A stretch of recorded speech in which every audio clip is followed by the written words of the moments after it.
Muito bem, vamos então ao nosso estudo de hoje, aqui na primeira carta de Pedro, no capítulo 1, vamos ler do verso 17 ao 21. Pedro vai nos falar algo muito especial sobre como se procedeu a nossa salvação. Sabemos que Paulo nos diz, a Escritura nos diz que todos pecaram. Todos foram destituídos da glória de Deus, não há nenhum justo, nenhum sequer. Todos igualmente se extraviaram e se fizeram culpáveis diante de Deus. O pecado entrou na humanidade. E como podemos ser salvos? Se eu, a partir de hoje, fizer tudo certinho, cumprir toda a lei, não poderei ser salvo. Por quê? Por causa dos pecados anteriores. Não conseguimos. Pela própria Escritura, nós vemos que é o Senhor quem nos santifica. Eu não consigo ser santo por mim mesmo. Eu não consigo trazer a santificação sem o Espírito de Deus, sem a ajuda de Deus, sem a presença de Deus, sem Jesus. Então vamos ver o que a palavra nos diz. Verso 17 ao 21 da primeira carta, no capítulo 1. Pedro diz assim: Ora, se invocais como Pai aquele que, sem acepção de pessoas, julga segundo as obras de cada um, portai-vos com temor durante o tempo da vossa peregrinação, sabendo que não foi mediante coisas corruptíveis, como prata ou ouro, que fostes resgatados do vosso fútil procedimento que os vossos pais vos legaram, mas pelo precioso sangue, como de cordeiro sem defeito e sem mácula, o sangue de Cristo, conhecido com efeito antes da fundação do mundo, porém manifestado no fim dos tempos, por amor de vós, que por meio dele tendes fé em Deus, o qual o ressuscitou dentre os mortos e lhe deu glória, de sorte que a vossa fé e esperança estejam em Deus. Que texto maravilhoso! Que coisa tão linda o Senhor nos traz, que riqueza para o nosso entendimento com relação à nossa salvação, ao resgate das nossas vidas. Por causa do pecado, estávamos vendidos para a morte, para a condenação, estávamos destituídos da presença de Deus e da sua glória. Então, como poderíamos ser salvos? Como pagar? A Bíblia nos diz, o salmista diz, a alma do homem é caríssima. É impossível pagar o preço. Somos muito caros. Ou seja, os nossos pecados são grandes demais. O salário do pecado é a morte.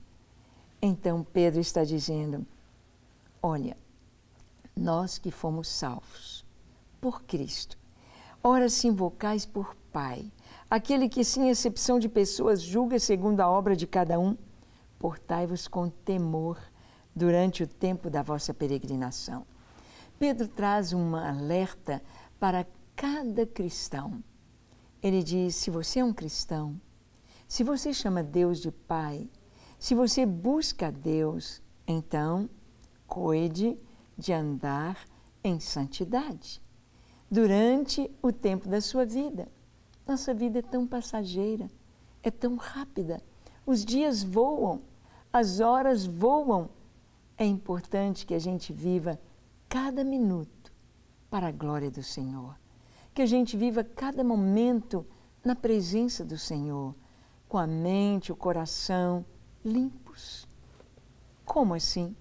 Eu só posso ser limpo se eu me banhar, se eu tomar um banho, se eu me limpar, trocar de roupa, eu estarei limpa. Espiritualmente, somos limpos.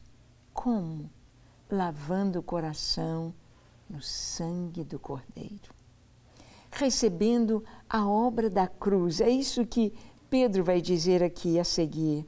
Ele diz, sabendo que não foi mediante coisas corruptíveis como prata ou ouro, que nós fomos resgatados resgatados do nosso fútil procedimento que os nossos pais nos deixaram de herança. Não é com ouro, com prata, não é com esforço, não é com coisas aqui da terra, não é com penitências, não é com autoflagelação que nós vamos conseguir o resgate da nossa alma. Não é com legalismo, seguindo preceitos, não. Mas ele diz, nós fomos resgatados pelo precioso sangue como de cordeiro sem defeito, sem mácula, o sangue de Cristo. Para o judeu, esta figura era muito clara, o sangue do cordeiro. Os judeus, eles não comem o sangue. Todo animal que é abatido, cortando-se a jugular, todo o sangue é recolhido e eles não comem a carne sufocada, ou a não ser o animal cujo sangue foi totalmente tirado, foi, vamos dizer, recolhido. O cordeiro da Páscoa, lembrava para os judeus a morte dos cordeiros, cordeiro macho de 1 ano sem defeito, que era morto, ele era preparado, ele era assado e foi comido às pressas, ali pelo povo de Deus no Egito. Todos estavam com suas sandálias nos pés, preparados para a viagem, com as mochilas prontas, com toda a sua mobília, com toda a sua mudança já amarrada, prontinha para a viagem. Comeram o cordeiro da Páscoa. E o anjo da morte, naquela noite, passou por todo o Egito, matando os primogênitos, tanto de homens como de animais, em todas as casas onde não havia marca do sangue, nos umbrais e nas vergas das portas. Páscoa é Pessá, é passagem do anjo da morte. E para o judeu, comer a Páscoa todos os anos, e as crianças iriam fazer a pergunta para os pais, por que comemos o cordeiro? E os pais iam explicar o livramento da morte, o livramento da escravidão no Egito, quando Deus os libertou. Então, para o judeu era fácil entender o derramar do sangue do cordeiro. Quando João Batista apresentou Jesus à nação de Israel, ele apresentou Jesus dizendo, eis o Cordeiro de Deus que tira o pecado do mundo. Ele mostrou Jesus. Quando Jesus veio para ser batizado por ele, ele disse, eu careço de ser batizado por ti e tu vens a mim.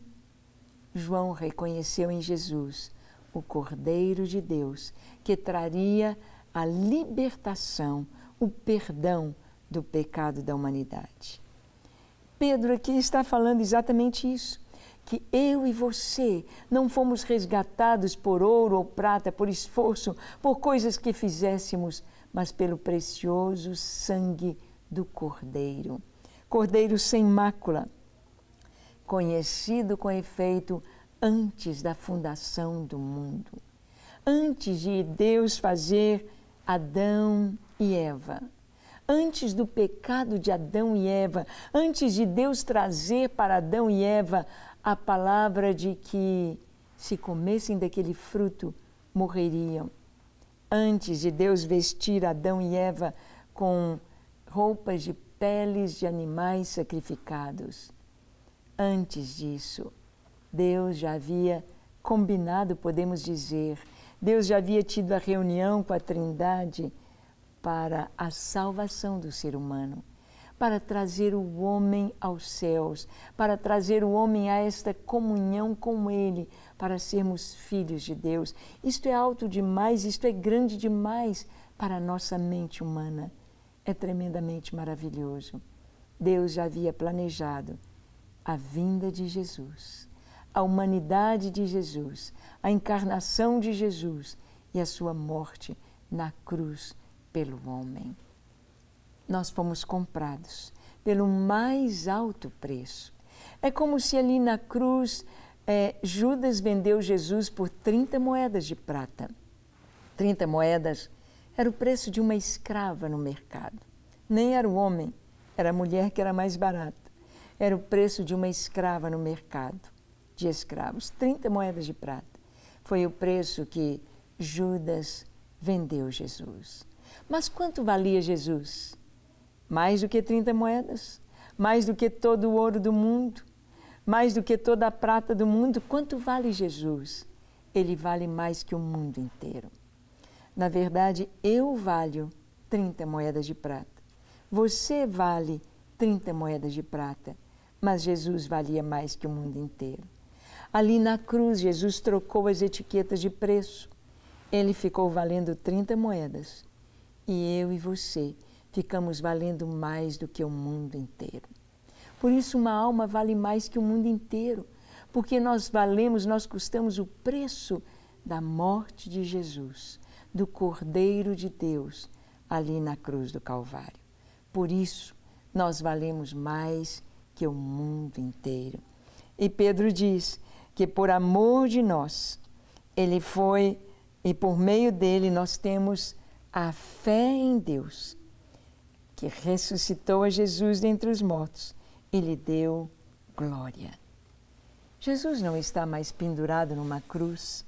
Jesus não foi derrotado como os muçulmanos dizem. Os muçulmanos dizem que Jesus falhou como profeta, ele foi morto. Até eles nem creem que foi Jesus que foi morto. Eles dizem que Jesus falhou e Deus mandou Maomé. Não, Jesus não falhou. Ele cumpriu completamente, cabalmente a obra de Deus. Ele se deu por nós e ele ressuscitou em glória e se assentou à destra da majestade de Deus e voltará para reinar. E você? Você crê em Jesus? Você já recebeu Jesus como seu Senhor e Salvador? Você já vale mais que o mundo inteiro, recebendo em sua vida esse alto preço que foi pago pela sua salvação? Você já é um filho de Deus? Quando que você nasceu lá no céu? Quando que seu nome foi escrito? Vamos escrever agora? Feche seus olhos. Curve a sua fronte. Se for possível, se ajoelhe. Ore comigo dizendo assim: Senhor, eis-me aqui em Tua presença. Eu te peço perdão para os meus pecados. Senhor, eu tenho pecado tanto, eu me arrependo. E clamo pelo Teu perdão, por Tua graça. Eu clamo, Senhor, para que o Senhor receba a minha vida. Escreva o meu nome no livro da vida. Perdoa-me e dá-me um novo coração. Dá-me a Tua presença em mim. Guia-me pelos Teus caminhos com a presença do Teu Espírito Santo. Eu me rendo a Ti, hoje e para sempre. Toma-me em Tuas mãos e que eu tenha certeza da minha salvação. Amém. Pai, que cada pessoa que nos assiste, que cada um que ora conosco agora, receba o toque curador do Senhor, o toque libertador do Teu Espírito Santo, o toque abençoador e provedor, para que cada necessidade seja satisfeita em Cristo Jesus.